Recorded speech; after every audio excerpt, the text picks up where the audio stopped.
Well, questions asked about the away form, and Ipswich very, very much turn up, as they normally do, at Pride Park. It was Derby 1, Ipswich 2. Welcome to Blue Monday, an Ipswich Town podcast.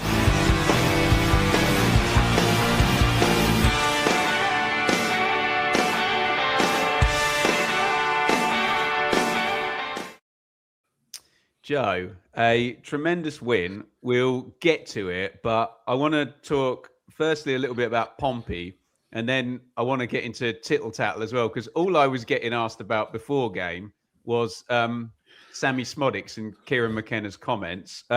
First of all, was there any part of you that was kind of all right that the Pompey game went by the wayside?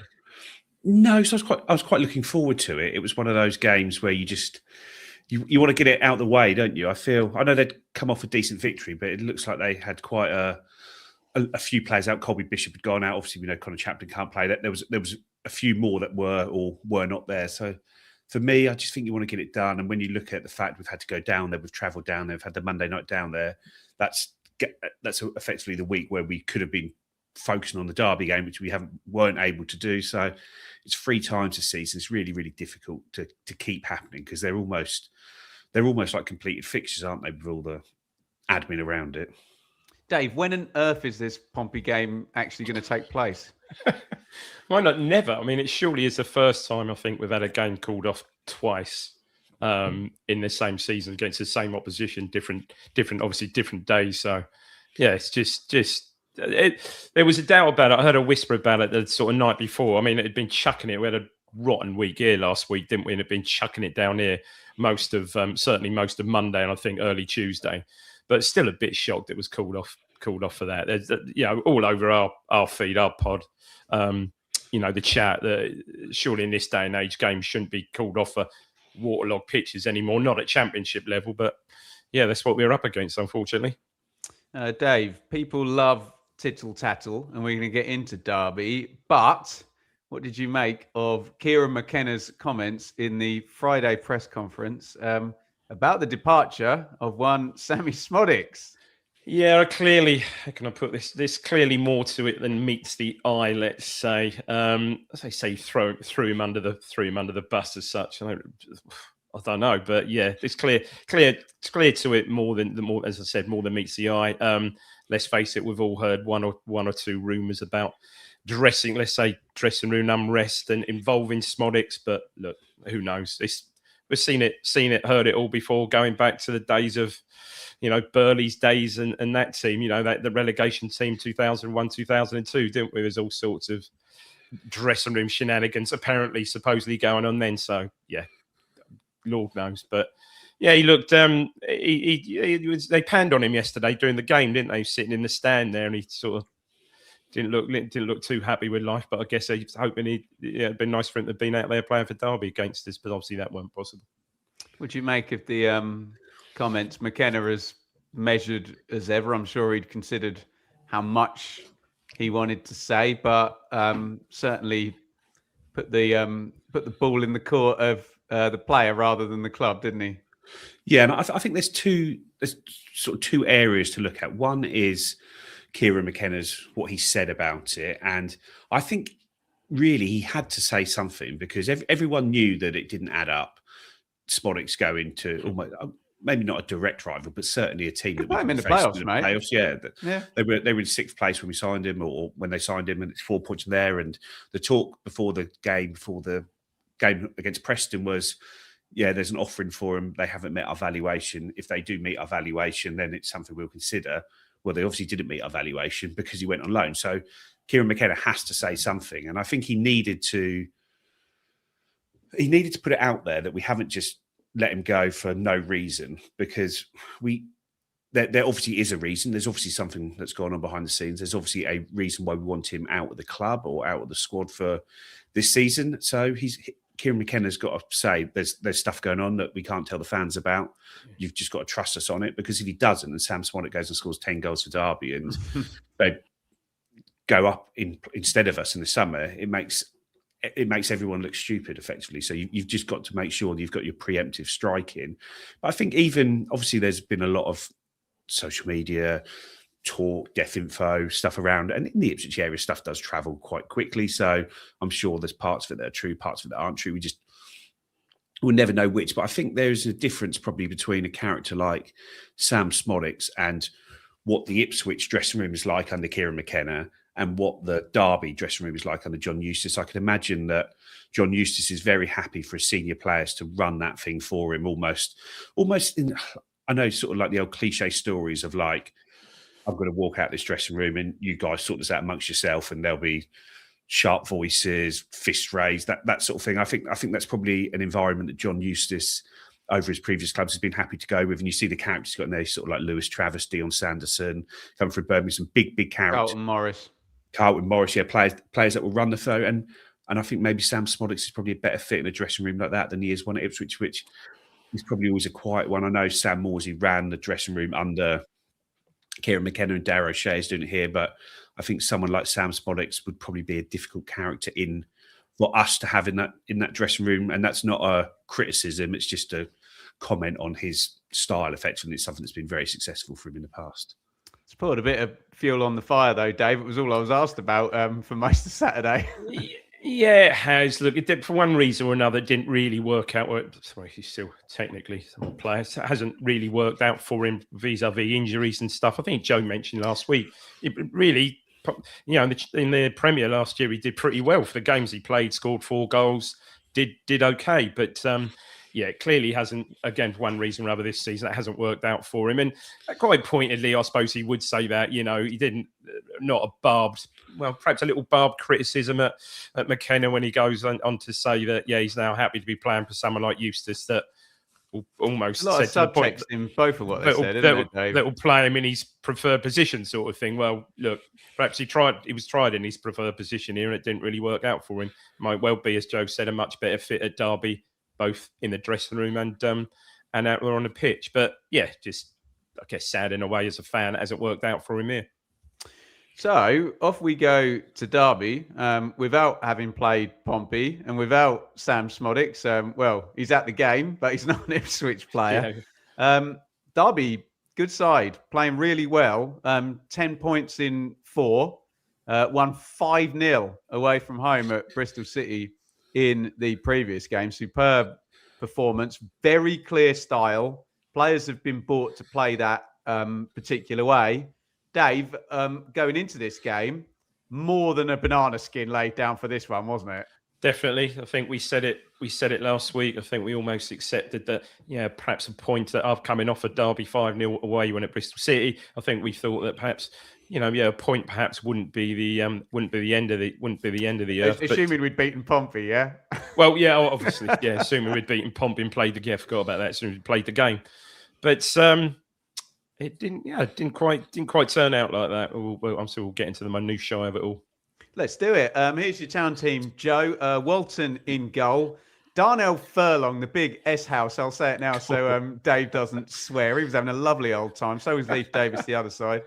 Cedric Kipre and Dara O'Shea. I thought Dan Neal was going to play, Joe, but it was Matasiwa and Taylor. Burns, the excellent Mehmeti and Clark with Azon. Your thoughts on that 11, Joe? Yeah, I liked it. I think if you say there's still probably question marks in central midfield and we'd probably expect Dan Neal to come in at some point over the remainder of the season, I think that's probably our best 11 on paper at the moment, or best 11 that's fit. Obviously, we know Philogene and Nunes aren't fit, but that would have been the team I'd have picked. I think Azon is probably the hotter hand out of the 2 strikers, but probably wasn't that impressive yesterday as the starter never seems to be. It was good to see Wes Burns back in because probably he'd have missed I say back in, I think we'd have expected him to miss the Portsmouth game being so quick. So it's good to see him be able to put back-to-back starts together. Yeah, no, and Mehmeti again in the 10, which was very, very nice. More from him later, much more from him. On the bench, Eggerly, Johnson, Kaiust, Greaves, Palmer, Hurst, Akpom, Neal, and McAteer. For Derby, Dave had some real problems in goals. Zetterstrom's been unwell. And Richard O'Donnell, who's like 37 and one of the coaches, I think, had played a couple of games. And Vic has played in this one. He's going to play well, actually. Ward is excellent. I think the right back, we come up against him for Peterborough, haven't we? Derry Merkin making a debut.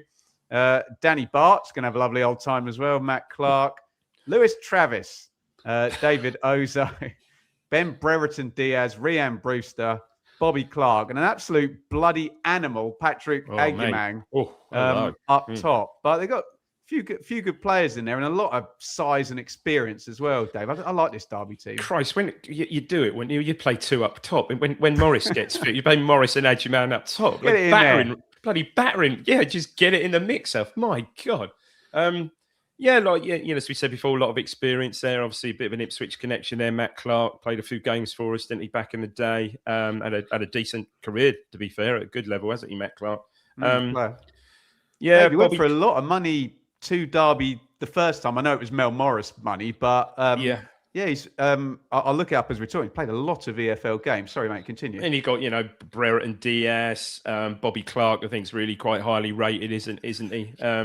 And as you say, the pantomime villain that turns out to be, well, we know it anyway, Lewis Travis. And Danny Bart, who was pretty much in the wars straight from the kickoff. What was he doing up there? It was just throw the centre half up immediately. But Joe, this kind of lent into what was a bit of a weird start to the game because we had this clash between Danny Bart and it was Darnell Furlong, wasn't it? Yeah. Within like 5 seconds of the game. And that almost disrupts like the first 6 or 7 minutes because he keeps having to change his shirt because there's blood pouring out of his nose, Joe. Yeah, and then the goalie takes his tactical sit down. So the game has you mean stop. His foot wasn't hurt? Yeah, I don't think it was, to be fair. And like I say, you've got to do it. Like they don't want to play 2 or 3 minutes without Danny Bart on the pitch. You can see why. No. And I think that's sometimes where the rules may be a little bit wrong because ultimately Danny Bart's caught an elbow in the nose. He's smashed his nose up and it inconvenience or forearm it was probably, and it inconveniences Derby. See Dara O'Shea going, get him off, go on, get him off, get him off the pitch. Whether you need to be able to make like a blood substitution or something like that, I don't know, but it's not fair. It wouldn't have been fair on Derby to play with 10 men for all that time through no fault of their own in reality. So you can see why the goalie sat down. It's frustrating. We'd have done the same. Every other team would have done the same. Yeah. So that's there. But in the first 5 minutes, the ball's been in for about 40 seconds. Yeah. Nothing has 100%. Happened.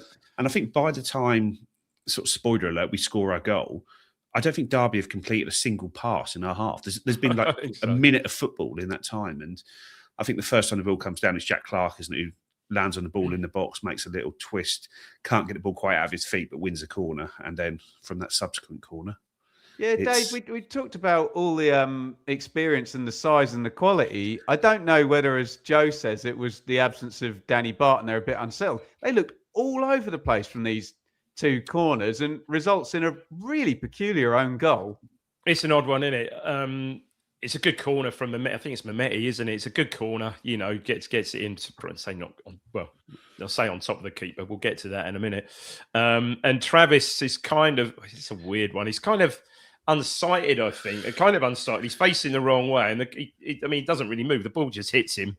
And it's a perfectly placed header past his own keeper from about 6 yards. However, if you look back on that, we were really good at this yesterday. O'Shea is properly pinning the keeper and properly got hold of his shirt. So, VAR, Premier League, VAR, that's probably chalked off. But and I don't think it happens if Zetterstrom's in goal either. And probably not, no. I mean, Christ, he looked like the wild man of the woods, didn't he? Vickers, the wild man. But no, great delivery from, it was outstanding, I thought. Yes, great delivery from the corner from the Mehmeti. And like I said, a really, really weird own goal. And as someone said in the chat, well, that's 2 from... This can't have happened in a season against anyone. Burgess. 2 from Burgess, 1 from Wolfenden. A pretty much 1 from Wolfenden and a cracker from Travis yesterday. Bloody amazing. Great. As Joe said, the ball had hardly been in play. I think we'd sort of in the sort of minute or 2 that had been in play, we'd been knocking it around all right. Derby had barely had a touch, and for once we get the as we said all along, at least we get the early goal. What was it, 7.5 minutes in, we get the early goal. Good. Should go 2-0 up, Joe. What a pass by Jack Clark with the outside of his foot to put Mehmeti. And I think if he hits that early left foot and doesn't reshape on his right foot, I think he scores. But it's good save by Vickers. That should have been 2-0, Joe, shouldn't it? Yeah. No, I thought he needs to go sort of on his left foot and just try and... It's one of those ones you hit low and try and get through the keeper's legs, isn't it, before the keeper's set. But keeper comes out, makes a good save. But great ball. And it's a great run as well, isn't it, to get in there. Yeah, clever. What a pass. Come on. Then the pass, from Clark, who started really, really brightly there as well. He was excellent. Joe, I thought Derby were the better side from about 18 to. You could see what they try and do. They try and, especially on Davis's side, Taylor's oldest time, the gaps there. And they'd obviously been told, right, Diaz, whenever that ball turns, it just run, and we're going to play the channel. And a couple flashed across, one, Aguimang missed the back heel. And then they get throw-ins and they get set plays. And I thought they penned us in for a little while in there. But still, Joe, on the counter, I thought we were a bit wasteful, actually. I thought there's a couple of moments. There's one horrible one where Azon should play, I think, Burns in, just touch, open it up. But I'm sort of sat there as we're coming up to half-time thinking, I'd take the Mehmeti chance out of it. It's a bit of a coin flip game that's had no own goal in it. Yeah, I don't know. I thought we had a better chance. It was one of those. It was almost very similar to the Preston game last week, where they just controlled the sort of tempo of the game and the style of the game, and they turned it into that sort of very bitty, scrappy set piece game and they had a lot of possession, but they didn't really create anything. And all the danger seemed to be when we were breaking on them. That was when all the danger was. And I think they only really had like one or two shots, didn't they? One that wasn't blocked. Brewster had one that went miles wide from a tough angle. And like I said, we had some really good opportunities there. But I did think that the ref didn't help in anything there. He seemed and this isn't an Ipswich or Derby bias side. He just set a very, very low bar for a yellow card. Didn't really seem to know. Like there was some fouls and it was just very inconsistent, where like Travis needs someone in the back, didn't get one. Mehmeti needs someone in the back, didn't get one. Travis needs someone else in the back, didn't get one. Mehmeti did. And then Mehmeti gets one. And it just seemed all very... He had a lot of main character energy, I'd describe him as. And just it wasn't really helping the quality of the game. And I think it was slowing Derby down with what they wanted to do. And it was frustrating us with what we wanted to do. So it just didn't help either team. It sort of made the game a poorer spectacle than it probably would have been. What do you make of the rest of the first half, Dave? Yeah, I mean, fairly even. Stephen, you're right. Derby sort of came from about 20 minutes on for about 10 minutes. They probably did have the upper hand, and probably, fairly even after that. I think on the balance, we probably, obviously, I think we probably deserved to go in 1-0 up. They didn't really create a lot. With the Mehmeti chance as well. With the Mehmeti chance. There was the one, Azon had a pretty good chance. Really good sort of, could have taken it perhaps a bit early. Really good challenge from Clark. Clark slid in and deflected it wide. That's a pretty good chance. But when we were getting it down and play, we were playing quite nicely. We were landing on the second balls. I thought there was that one really good chance for them when Kipray he sometimes gets too touch tight, didn't he? I think it was Berrett Diaz that spun away from him, whipped it in, and Aguimang went for it on the near post and completely missed it. I mean, that was probably their best chance, because Walton didn't have, other than we'll get onto that. He only had one shot to save all game. So, I think going in 1-0, weathered a little bit of the storm. Perfectly happy with that. Probably disappointed, as you said, we're not 2 up, to be fair. And I thought sort of Clark and Mehmeti were maybe the best players on the pitch in the first half, Joe. And that continues into the second half. But we're not going to get ourselves 2-0 up, are we? Well, we should do, shouldn't we? Mehmeti drifts in off that left-hand side and plays a brilliant ball through to Burns, who's in. And I think Burns does everything right, but it's just a really good save from Vickers, isn't it? And that felt like a massive chance. And when that doesn't go in, it always gives you that sort of, you lose a little bit, don't you, when that happens. And so Derby, it sort of had mirrored the first half where they started getting a few more set pieces, and Clark was landing on the ball in nice positions, I thought, a couple of times, and he did so once again in the area, and Matasiwa takes him, and you think, don't give it. It looks a little bit soft, but when you see it back, it's as clear a foul as you're going to get. I'm sure he doesn't need to go down, but every attacking player on every team is going to go down if someone leaves the foot in, and I think he does leave it in there, and he also almost gives a second push to it while he does it. So it's just 100% a penalty. And Rhian Brewster steps up, and the Sky commentary was saying how it was such a good penalty because it goes down the middle. And I'm thinking, Walton nearly gets that with his foot. Like it wasn't, it wasn't a mile off him. But ultimately you take a penalty, you score a penalty. It's a good penalty. There's no more to it to that. And then at 1-1, you think, we've got to dig back in, because they showed our record when we scored the first goal in games. And I think it's like played Oh, never 16 lose, yeah. won, 14 drawn 2, and we know when we concede the first goal in games, it's 1-0. So it's very, very important. And once it got back to 1-1, you're like, oh, have we got that? Have we got that grit and determination to get back in this game? This is a big moment, this, Dave, because particularly the Burns chance, which is a brilliant pass by Mehmeti through. It's a great save by Vickers. And I thought Azon really not great with that header he got on the back stick as well. And you're thinking another good ball from Mehmeti, that wasn't it? Oh, and what about they're terrified of him standing up. He's like, no, mate, I'm coming in the area and you're not tackling me and I'm crossing this ball. It was so he was so bright and snappy. Precocious. Play Mehmeti, wasn't he?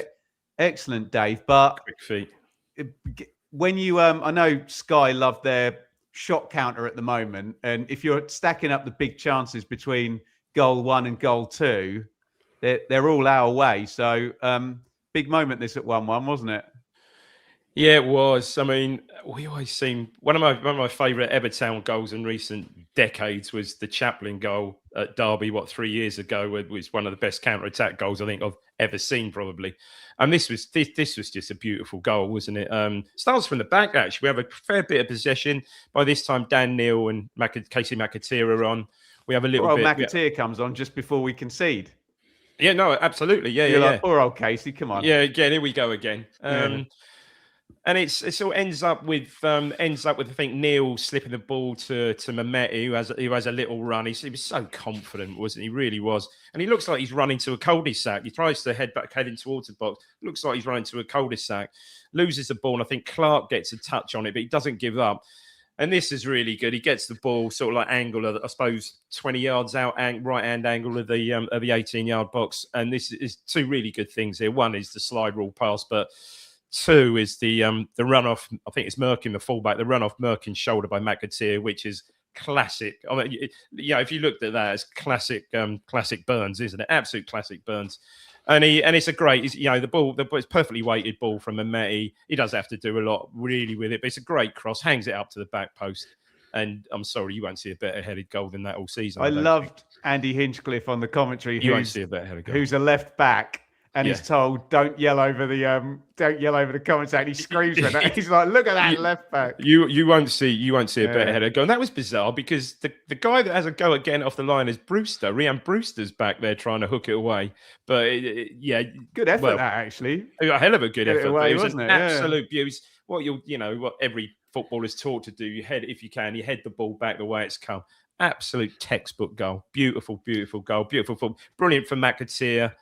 Superb from Mehmeti and Davies. It was just absolute class. And Hinchcliffe's right. He said, a lot of players, bit of time, they would have perhaps chested it down and had a go with his left foot, but absolutely measured it. And you see the interview afterwards, or perhaps he would say that is something they've been working on the training ground, but textbook goal. I tweeted this out earlier, Joe. I can't remember the number, but I think it's 44 goal contributions for Leif Davis from left back. Look at his shoulders when he heads that ball as well. That is a perfect. He's right in the center of it. Right, brilliant header, Joe. Yeah, and great for Casey McAteer. I'm going to interrupt you, Joe. Say a quick thank you. Sorry to MP R26 for us again. 3 weeks running. Yeah, and it's a great header.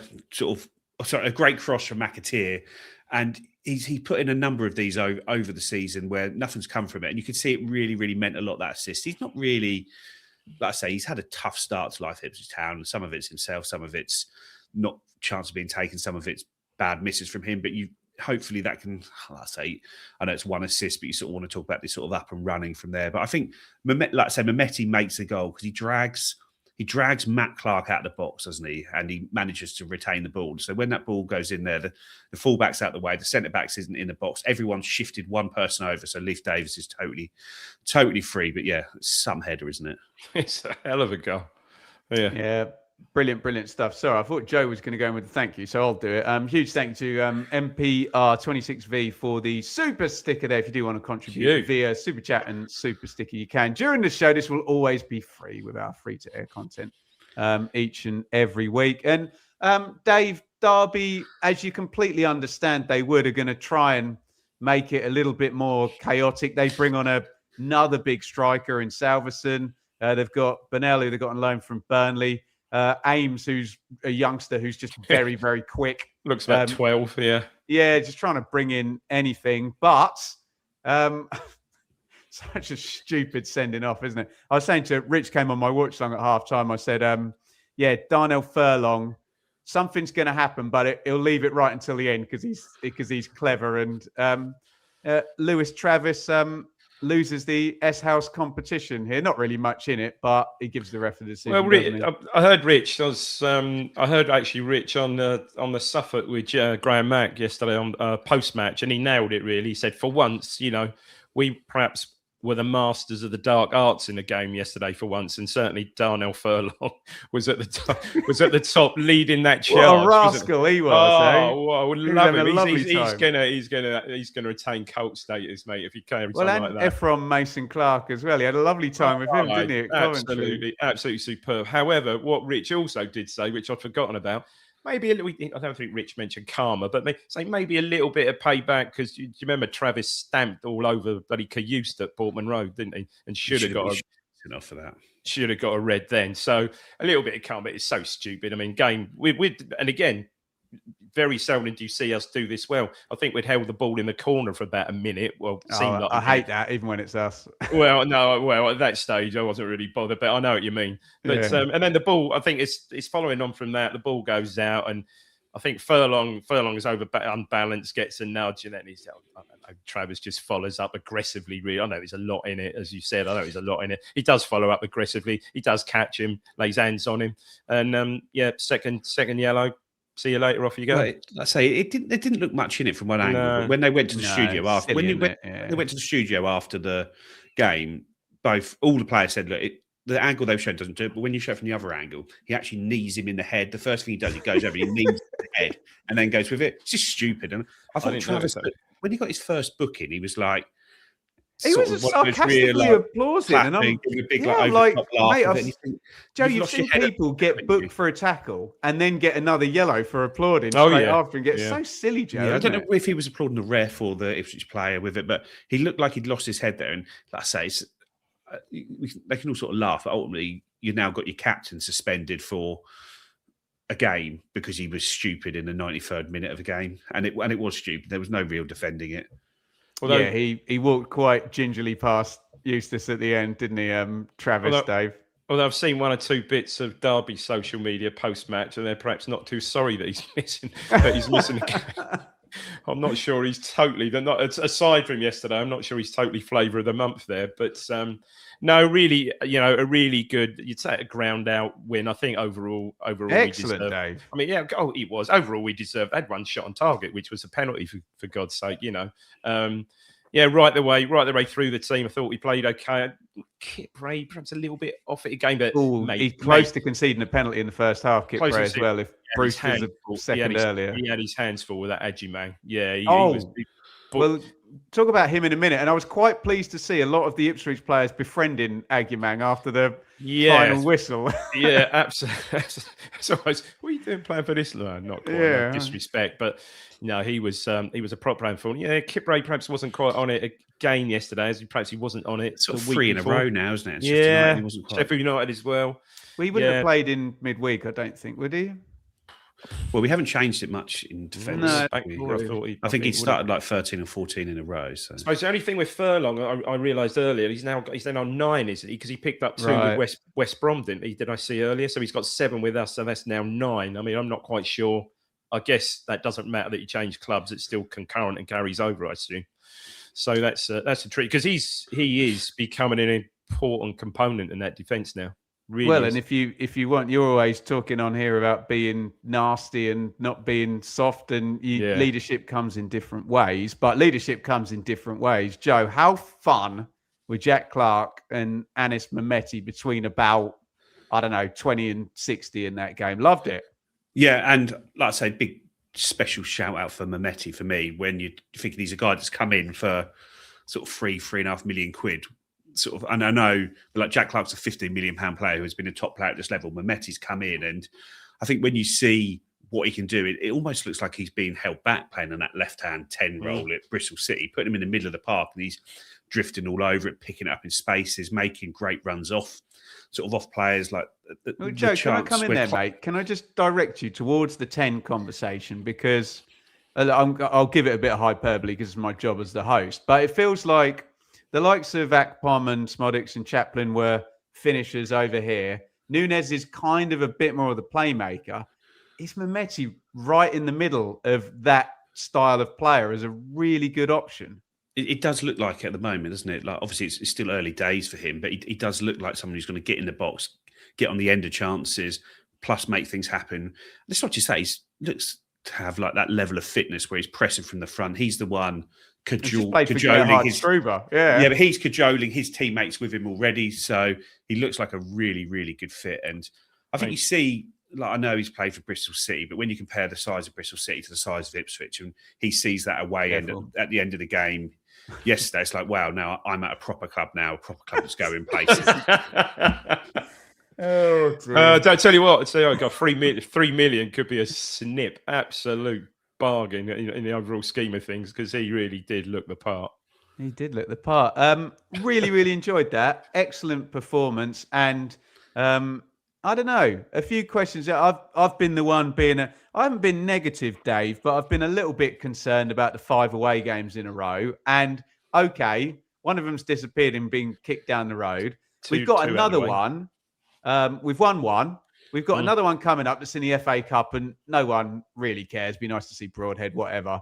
I'm feeling less anxious about February now. Are you happy for me?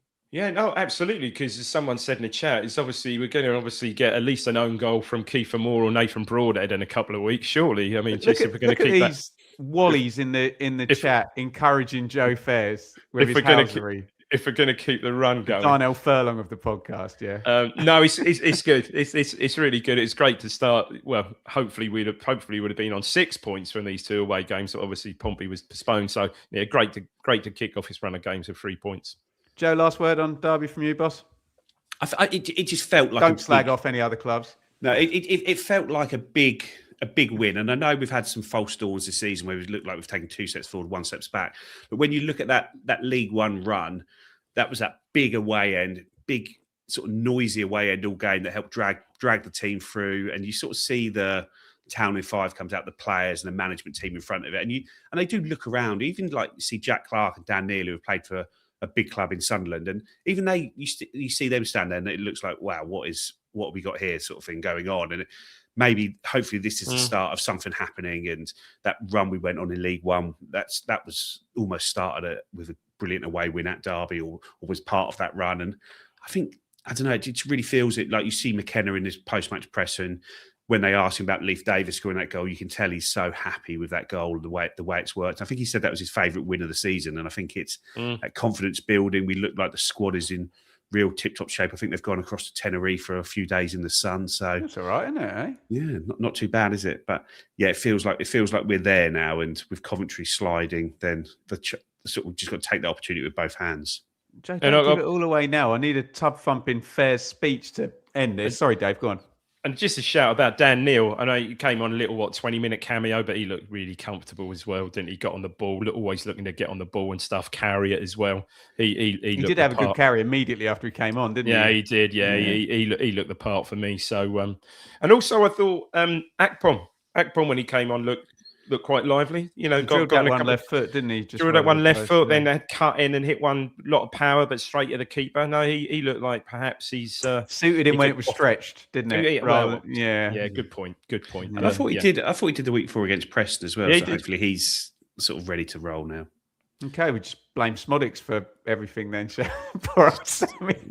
Let's keep our powder dry, because I'm sure we'll encounter him again at some point in the history of the podcast. Thank you, guys. Let's go to a word from our friends at Atwell's, and then we'll look at quite a nice set of results elsewhere for Ipswich Town in the Championship this round. Blue Monday is brought to you in partnership with Atwell Solicitors, your ideal legal partner for property and business law. Whether you're buying a home, starting a business, or just need legal guidance, our dedicated team has got you covered. Trust our award-winning customer service team to handle your legal matters with care and expertise. Find out more at atwells.com or visit us at our offices in Ipswich, Colchester, London, and our new location in Woodbridge.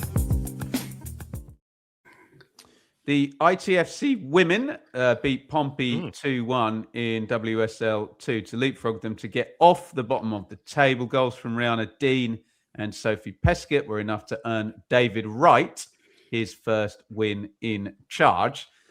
Next week, we'll have some beyond the scoreline, a bit of data analysis of Derby. That should be fascinating given the styles of both sides there. Thursday, we're going to do the weekend preview, obviously, with the game on Friday night over at Wrexham. So we'll make George and Henry's show free to air on the main channel. And the Flagship will be back next Sunday. It might be Rich in for me, but hopefully you'll still get David Diamond and Joe Fairs here for you next Sunday. Guys, these results went all right. I was watching Simon on Gillette as some of these results were coming in, and I thought, oh, this is turning out all right. Let's hope this doesn't go the other way. But Charlton 0, QPR 0 on Friday night. Norwich 2, Blackburn 0. Southampton 1, Watford 0. Birmingham 2, Leicester 1. But Coventry 0, Oxford 0 is just hopeless from Coventry. What are they doing? And then, rather helpfully, Hull 2, Bristol City 3 opened up third place for us as well. And we have a jolly big game tomorrow. Sheffield United versus Middlesbrough. Borough have now got 2 goes to take first place. They beat Sheffield United tomorrow, they take first spot. And then it's the head-to-head. If they beat Coventry in that, they will also take first spot. Preston 1, Pompey 0, West Brom 0, 3-0 if in Nils Day. Mick McCarthy's birthday. Would have bloody loved that. Shout out for Mick. Wrexham 0, Millwall 2 in a playoff head-to-head there. Swans 4, Wednesday 0 today. David, would you like to talk about Coventry or Hull? I mean, Coventry, watched the highlights and absolutely. 1 minute of them. Well, yeah, seemingly, and I saw the stats, absolutely battered Oxford, but it's just not happening, is it? The goals have dried up. I think they swapped centre. No, they mattered. Yes, they swapped centre halves. I think Thomas and Kitchen were on the bench yesterday. I think Wolfenden was in for a start yesterday. He changed both of his centre backs. This is you know when managers are about to get sacked and they just swap the goalkeeper. Just try something. It was an odd one. It was an odd one. I mean, obviously, I suppose yesterday player Thomas Asante was missing. I assume he's still second game was his suspension, or maybe even the first one. I'm not really sure. But yeah, I think it's red card as well, Dave. I beg your pardon? Oxford played with 10 for the last 15 of that. Yeah, they did. Yeah. Lancashire was sent a bit harsh. Yeah, Matt Bloomfield was not happy about that. I think it's 16 points from 13 games. I mean, yeah. So their PPG has dropped 48% since the end of when we played them. When we beat them, since we beat them 3-0. That was their second defeat. So they'd lost at Wrexham. I think that was their second defeat, wasn't it? Mate, it's as someone said, shades of sort of Sheffield Wednesday to a degree in that League One season. Someone mentioned perhaps Leicester in our Championship season, but yeah, Leicester had I don't know. It was more like Leeds under Bielsa when Norwich won the title. They lost 9 games between like Christmas and the run-in. Joe, are Coventry going to fix this up? This is a horrible run they're on, and it bodes fairly well for us, doesn't it? Yeah, well, they've come right back into it now, because it looked like Coventry +1 sort of 6 weeks ago, 6-7 weeks ago. It was Coventry +1, and with the way Middlesbrough are playing, that +1 is going to be very difficult to sort of hold on to their coattails with it. But yeah, no, it's sort of note there, but their goalkeeper was making loads of saves early in the season. Everything their strikers were touching was going in the goal, and now it's sort of starting to go the other way. When they beat QPR 7, and they literally like 4 goals from outside, just everything went in, didn't it? Yeah, and like I said, they've still got some really good players. You expect at some point things will turn and they will start to win more games. But like I say, their away form is atrocious, but their home form has kept them going. But like I say, you draw 0-0 at home to Oxford, and you've got to you've got to do better than that, don't you? And especially when you've lost back-to-back away games and you're relying on your home form. And now they've got Borough as their next home game. And the thing is, if you don't beat Borough at home next week, which is a very, very hard game, probably one of the hardest games you could possibly face in the Championship.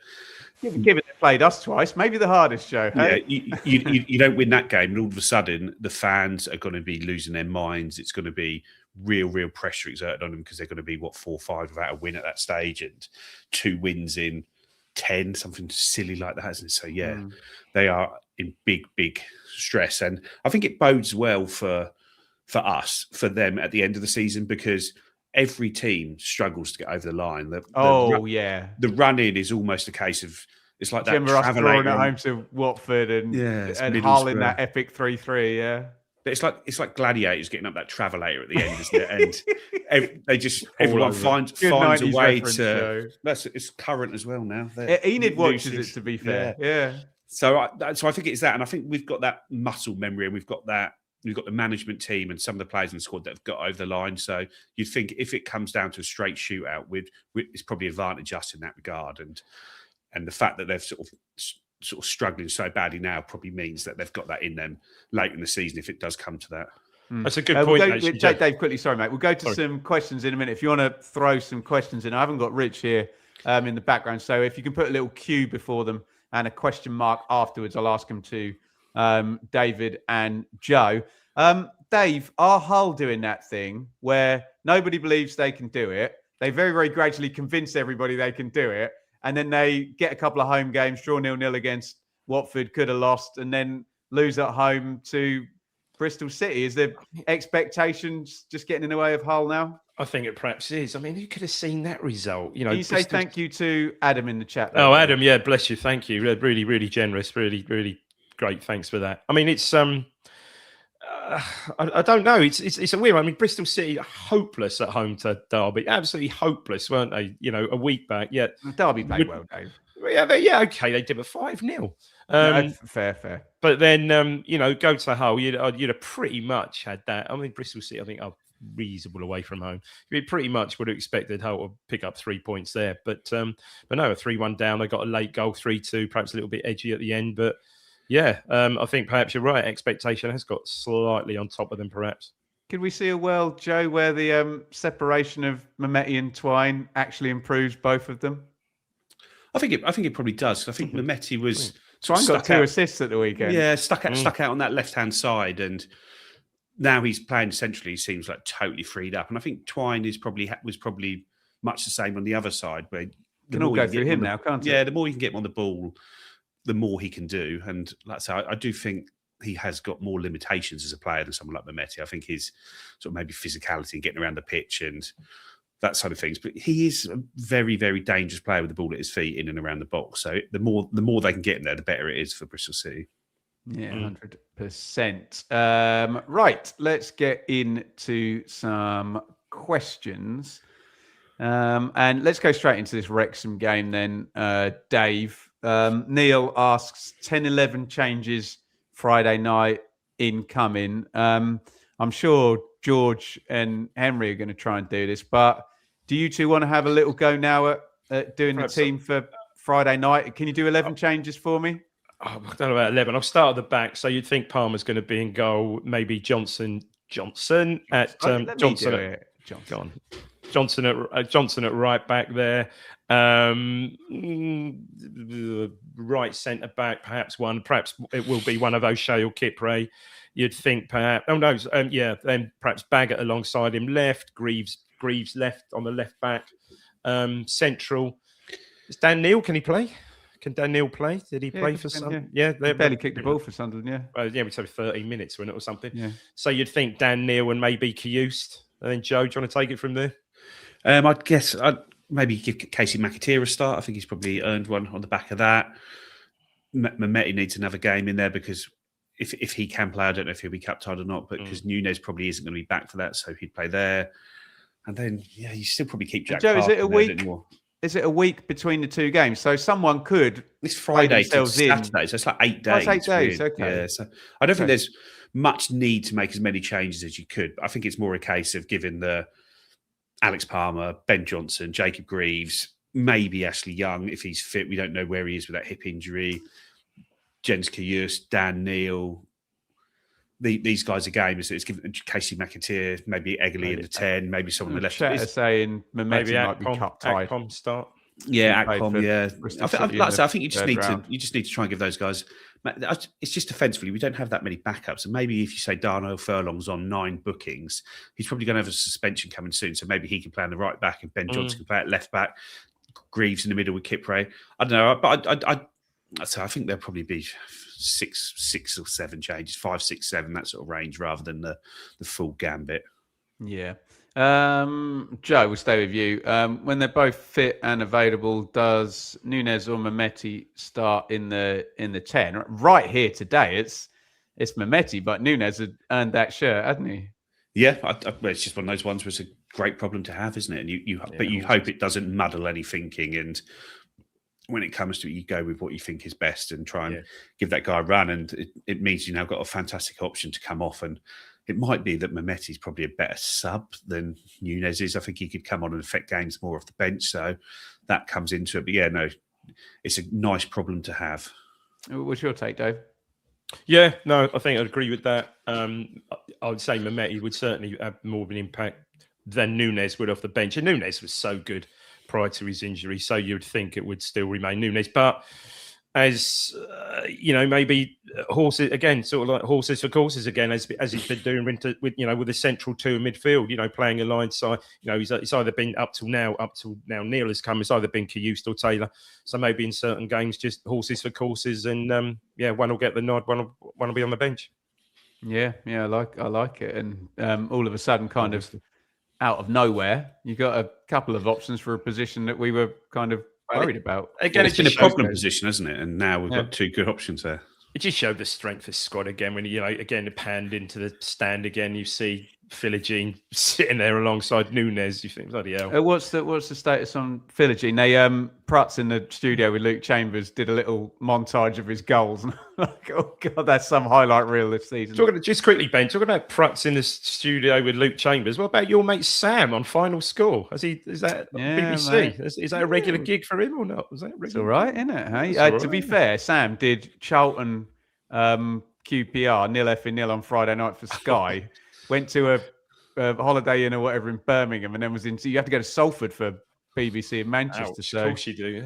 Yeah. Good luck to ex-Ipswich striker Sammy Parkin.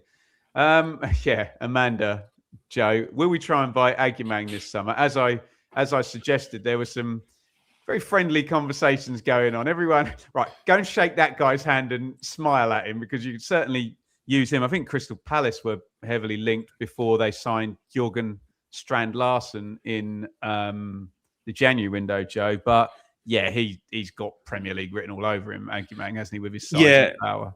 Yeah, he was someone we liked in the summer, but I think Derby made a stronger play for him because I think they could offer him more than we did. Remember in the summer, we thought George Hurst was sort of nailed on number 9 and probably going to have a really good season, but it hasn't played out like that, sadly, for Hurst. But Aguimang, he looks a physical specimen. There's not many people that outmuscle Kipre, and he did it 2 or 3 times in the game. And I thought he's got. Did you see his jump on Tanner for that goal at Bristol City last week as well? With a head, heads it through the goal, didn't he? Yeah. And he's got some of that physicality. But it's very noticeable to see Leif Davis, Darrow Shea up there. And you think, well, how do they know him? It's called back in the old days. It's called tapping up. Tapping up back in the old days. Mr. Ashton had sent them possibly. Right, where should we go next? Nick, Dave asks, is this a season where we grind our way to the title on quality alone? I assume he's talking squad quality there. You just basically bully it. I guess, Dave, the answer is no if Middlesbrough hold course, because they will score more points than a team that's just, doing it on quality. But can I add to Nick's question, Dave? Does the performance at the weekend, going to an away game and really showing up and doing a good job, make you any more optimistic than you were maybe when we were losing at Sheffield United and drawing at home to Preston in the previous 2? Very much so. Although I say perhaps Sheffield United, perhaps at home, are a different animal than Then Derby, I would say, I mean, Sheffield United were just in our face straight away, weren't they? But we were, I know we're. If they can get into Middlesbrough's faces tomorrow night, Well, Dave, no, absolutely. Let's hope they, attack that game with the same intensity they went about us. Because if they do, that's going to be That's a tricky game for Borough anyway, but that's going to be even more so. So no, as we said at the start of the show, it was great to see yesterday that we've got a bit about us more than just the depth of the squad and the quality of the players. We've got a bit more grit about us, I think, at the moment, and you certainly had to show it yesterday, and we'll certainly, as the question sort of alluded to, we'll need to show that between now and the end of the season. We know what the Championship is. It is a slog, and you can't just get out of it, as was said before, by just quality alone. You do need that bit of grit and determination. I think we've got that with certain players now.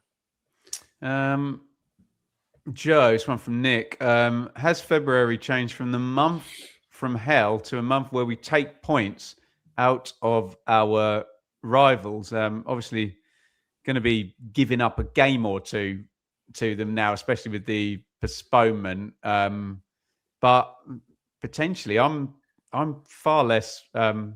It's easy to say when we're a third of the way through it, but I'm far less anxious about it now than I was. Joe, what say you? Yeah, I think it's still a very tough month, isn't it? It's just we've started it very well, and our rivals haven't. Or well, I say our rivals, Coventry and Hull, haven't so far. So I think it's just it. You have these weekends where everything goes in your favour, but last weekend a lot of stuff went the wrong way, and the weekend before that everything was good. So it's very sort of up and down, and big changes and big swings, and there'll be a lot more twists and turns. But I think back sort of when that previous question about grinding our way through, I think maybe you might not grind our way through to the title, but I think we probably could grind our way through to the top two, which is all that matters, really, isn't it? I just don't like, Joe. I know you've got to go through horrible obstacles, but when you look at that, before Easter, we play Millwall, who are playing really well. Easter is Southampton. We've had a famous Easter game against Southampton before, but not in our stadium this time. We played Birmingham, and I really don't like playing Norwich at any time because it's just a bloody circus, and they're playing well now. And then you play Middlesbrough. So as much as we got the away games stacked up in this month, that little run is, I mean, you get through that. You've got Charlton, West Brom and QPR to finish, but you've got to be, to quote the great David Diamond, you've got to be there or thereabouts on the shoulder at the end of that run, don't you, Joe? That looks well tricky. Yeah, but also the FA Cup could put a spoiler in that, because I think the Easter weekend is an FA Cup weekend. So if we're still in that, those two fixtures calendar is a joke, Joe. Gone and dispersed. So both of them. Yeah, I think the FA Cup game is a Saturday. And the Pompey one's got to go in, Joe. Pompey one's got to go in somewhere. And if we get through against Wrexham, there'll be a fifth round game before Dave's then. Just opened his diary up at June now. Which will go somewhere. When's the World Cup for the end of May? Yeah. When does the World Cup start? So even when you talk about, it's hard to even look at the running because we don't even know if we're going to be playing who we are when we are at the moment. So I guess it's very much that one game at a time mentality, isn't it? You just got to look at. I think we'd all say we'd all love a cup run. Of course we do. It's a cup. It's great. I still love the cup, but let's face it, it wouldn't necessarily this season be the end of the world, would it?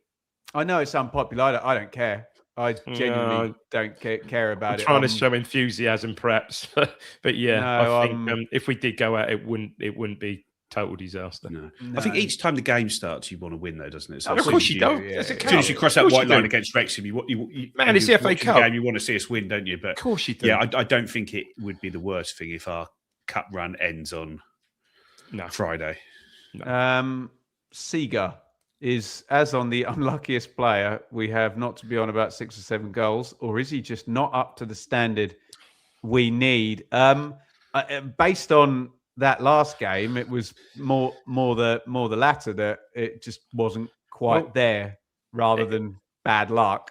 He had one of those games yesterday, where he couldn't quite stay on his feet again, which he has now and again. Because against Bristol City, he was probably, for the first hour, I think he was absolutely superb. That home game, probably the played best. Well at Coventry, Dave, as well. Oh, I think he did. I thought Bristol City, though, probably the best display from a 9 we've had all season, probably for that first. I think he was replaced 65, maybe 70 by Hurst, I think. But no, he wasn't great yesterday. And I think to answer the question, bit of both there. He has been unlucky at times. Keeper's made against Bristol City. Keeper made a bloody ridiculous save, didn't he? Didn't Rushworth have a good save from him at Cov as well? Oh, he's saved from everybody against Coventry. Yeah, you say ridiculous one from Taylor at Coventry, I remember. Maybe he has on as well. I can't remember. So he has been a bit unlucky, a bit unfortunate. Some of his finishing perhaps has been a bit iffy. And keepers have made good saves, but he has had the odd when he started, where he hasn't been great. And perhaps yesterday wasn't one of his better games. Yeah. Where do you stand on this number 9 thing then, Joe? Because we've seen Hurst kind of come into the game. I can't think what minute he came in, sort of 55, 65. That's a bit later, wasn't it? Well, you may be right. Yeah. What's your take on this 9? If we've solved the 10, we haven't solved the 9 yet, have we? No, and I think it would just be a case of just trying to get one of them into a bit of form, riding a hot hand, trying to move there. And I think Akpom would probably be seen as in that rotation amongst the 9 now. But yeah, I think Azon, the problem is every player always looks, for us in that 9 role, always looks better when they come off the bench. They come off the bench, you think, oh, they're looking really good. And then you start them and they don't look that good. And then the sub comes on and looks good. And just no one's made the shirt their own yet, have they? No. Right. I think that'll do us for all your questions. Thank you ever so much for all of that. Let's just have a little look at the remainder of the month. So, Dave, we've got this weird double header against Wrexham, which then slides into a 3-game week where you then have to go to Watford in midweek and then slides into another 3-game week where it's home, Swansea. Starts with Swansea, doesn't it? Yeah, and Leicester. Yeah, so from the 21st of February, you do, in the words of the great Mick McCarthy, Saturday, Tuesday. It's going to be that Leicester game before we know it. God, is that another one? Yeah, we play the next Tuesday as well. Oh man, this shit. I think the Leicester game is when the next round of the Cup is as well. Yeah, it's a championship. We know what it is. But this is like the COVID championship, Dave, where they literally played every midweek. It's ridiculous. Yeah, we've just been unfortunate with those stupid postponements, haven't we? I guess. Yeah.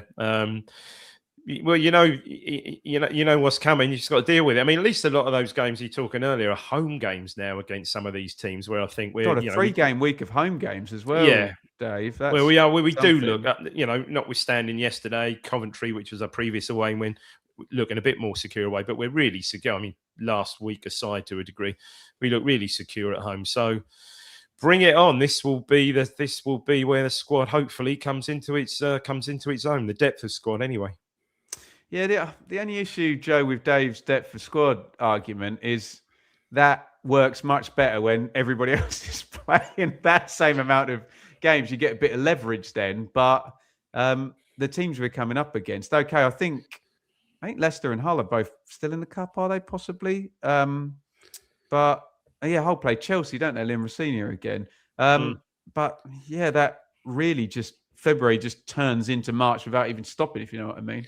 Yeah, because you look at the table by the end of next week, and we're going to have 2 games in hand on a lot of teams in there, and that's 2 midweeks that we have that other teams don't. So it's going to be a real test of the mettle of the squad. And as much as you can have the good squad depth, ultimately you have your best team, and you want to play that most weeks. And we're lucky that we've maybe, like on the left wing, you've got Jaden Philogene and Jack Clark, who are both fantastic players, and there's no real drop when that comes in. But throughout the rest of the team, there is drops. And we are going to have periods where Darnell Furlong's going to get a 2-game ban. Azor Matsi was probably going to get a 2-match ban.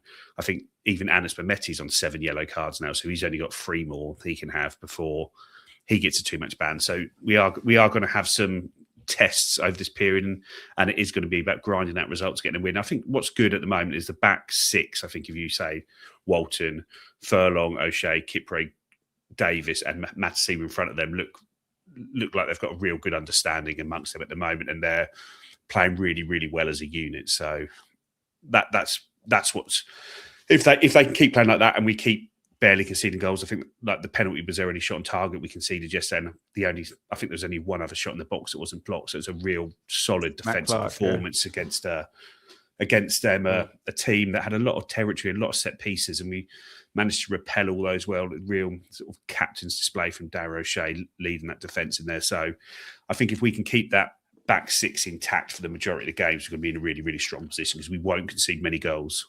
Sorry, comment there in the chat from Philip. Is that right? Just 2 more games and the 10 yellow cards become irrelevant? No, I think it's game 37, isn't it? I was going to say it's more than that, surely. I got no idea. No, that was going to be my next. I think it's 7 more games. I was going to ask Joe that. Okay. Yeah, I didn't think it was that soon. 7 more games. That'll be about a 3-week period for us for the rest of the season. Right, brilliant stuff, Joe. Last word from you, Dave, on a good round for us and a watching brief now. We can sit and observe Middlesbrough play at Sheffield United and then at Coventry. Yeah, I'll be watching that and then bring on the cup. Come on. Victory at Wrexham. Let's pile these cup matches up. Dave wants 3 replays against Wrexham. Right, thanks everybody for joining. Really, really good win. But yes, a lot of ground to cover in the next few months, and we will be here for it. And we will see you for all the shows for the rest of the week. And these 2 boys will be back next week talking about our glorious strategic cup exit, maybe, against Wrexham. Thank you for watching.